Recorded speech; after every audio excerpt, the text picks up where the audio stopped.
Welcome back to Goodnight Lighthouse. I'm Miss Dorothy, and I'm here to read you another story. And can you believe I found another book about a weasel? That's an animal we've been reading a lot of books about lately. And this one is called Once Upon a Weasel. Once Upon a Weasel. And it said, World of Weasel Presents. I wonder if that means there's a lot of weasel books out there in the world. Well, I'm not sure what it means, but we're going to have to find out what happened once upon a weasel. And the only way to do that is to get inside this book. So you ready to get inside another weasel book with Miss Dorothy? Good.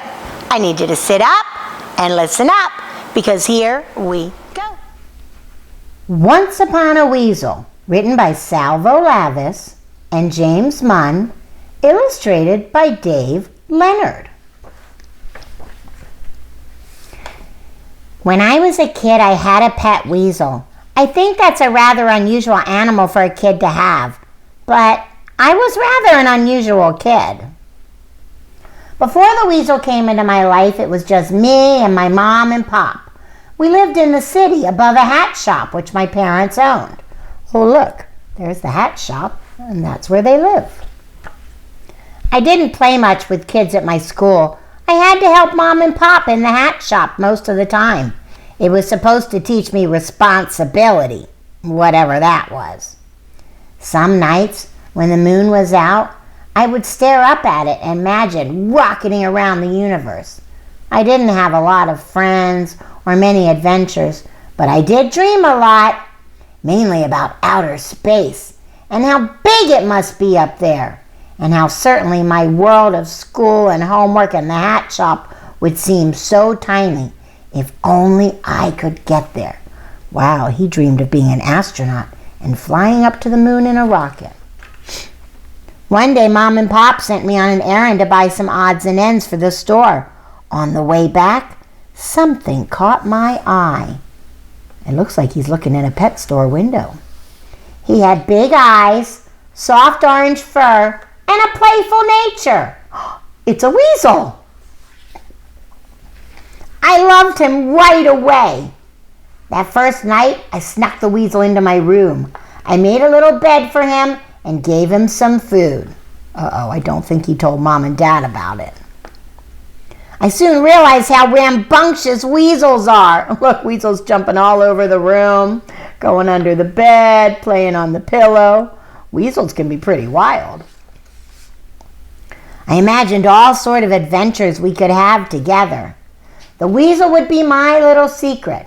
I promised I would always look after him. Oh, he loves his weasel. Soon after the weasel settled in, my class took a field trip to the Science Museum. Of course, the weasel wanted to come along. At the planetarium, a man told us about the moon and Mars and comets and supernovas. My mind took off. He took the weasel with him, but he's starting to daydream a little bit. The weasel and I floated through space among the stars, far up and away from Earth. We landed on the moon and played hide and seek in its craters. Wow, he's really using his imagination. Way down there was the world we knew, a world of school, chores, cleaning our room, and eating vegetables before ice cream. Here, we'd never again have to think about rules or homework or hats. We'd never again be picked last for the team. And so we claimed the moon as our own. We would build a lunar base complete with a laboratory and a giant telescope. Oh, and an ice cream shop and a bowling alley and, wow, he's really dreaming. Pandemonium in the planetarium. While I was daydreaming, the weasel had slipped out of my jacket and made his way atop the giant bulbous projector. Screams filled the air as the shadow of a monster crept across the sky. It's just a little tiny weasel, but it's standing in front of the light and looks like a big monster. And look, everybody's running and screaming. Oh, no. I ran after him, but the weasel was too quick, darting out of the theater and down the halls of the museum.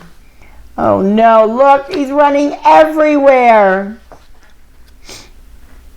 But I knew where the weasel was headed. Do you think he does? Do you think he knows where the weasel's going? To the moon. And that's exactly where I found him. A furious Mom and Pop had to close the hat shop to come get me. In the morning, I would have to take the weasel back. Oh no, they want him to take his friend back to the pet store. We were sent to our room. We started planning our escape. But there was no time left.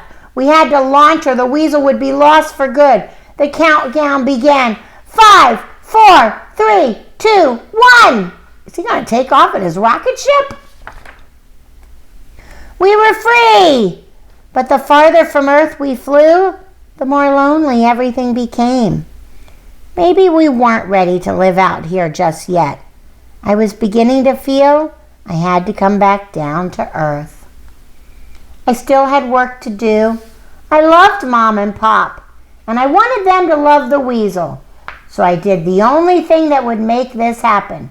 I decided to show them how responsible I could be. And I promised them that the weasel and I would stay out of trouble forever.